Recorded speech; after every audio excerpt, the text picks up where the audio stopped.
महायुती सरकारमधल्या दोन आमदारांनी बेताल वक्तव्य केलं आहे। जुन्नरमधून अपक्ष निवडून आलेले आणि शिंदेंच्या शिवसेनेला पाठिंबा दिलेले आमदार शरद सोनावणे यांनी मंत्र्यांबद्दल अपशब्द वापरले आहेत।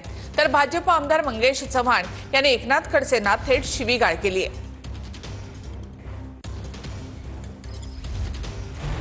जुन्नरमधून अपक्ष निवडून आलेले आणि शिंदेंच्या शिवसेनेला पाठिंबा दिलेले आमदार शरद सोनावणे यांनी मंत्र्यांबद्दल अपशब्द वापरले। आदिवासी समाजाचे प्रश्न सोडवण्याबद्दल जुन्नरमध्ये बैठक आयोजित केली होती। या बैठकीत आमदार महोदयांनी घोडेगाव प्रकल्पाचे अधिकारी देसाई यांना झापलं।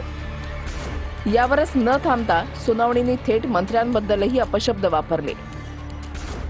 सोनावणेंच्या या वक्तव्यावर जय मल्हार क्रांती संघटनेने आक्षेप घेत कारवाईची मागणी केली आहे। मंत्री सोने पुढे पुढे मंत्र्याचं खरं आता गेलं आलं तो पण मूर्खा मंत्री भेटल्यावर खातं ना अशोक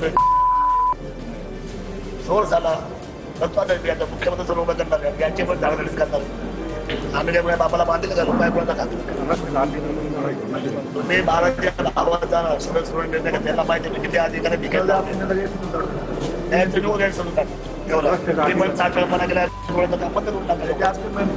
क्षमता महत्वाची आहे, अधिकारी महत्वाचा नाही। अधिकारी राहील न राहील मी खास करून शरद सोनवणेंना या ठिकाणी सांगतो, या स्वतंत्र भारताला मिळवून दिलं त्याच्यामध्ये सर्वात मोठा जर वाटा असेल तर हा रामोशी समाजाचा आहे।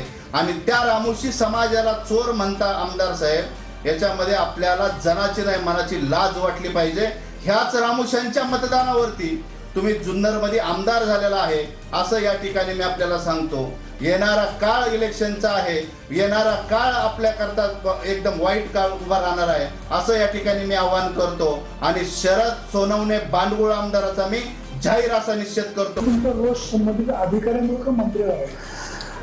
मी अतिशय प्रामाणिकपणे सांगतो 100% रोष अधिकाऱ्यांवर, परंतु पाठीशी घातलं तर मंत्र्यांवर सुद्धा। दुसरे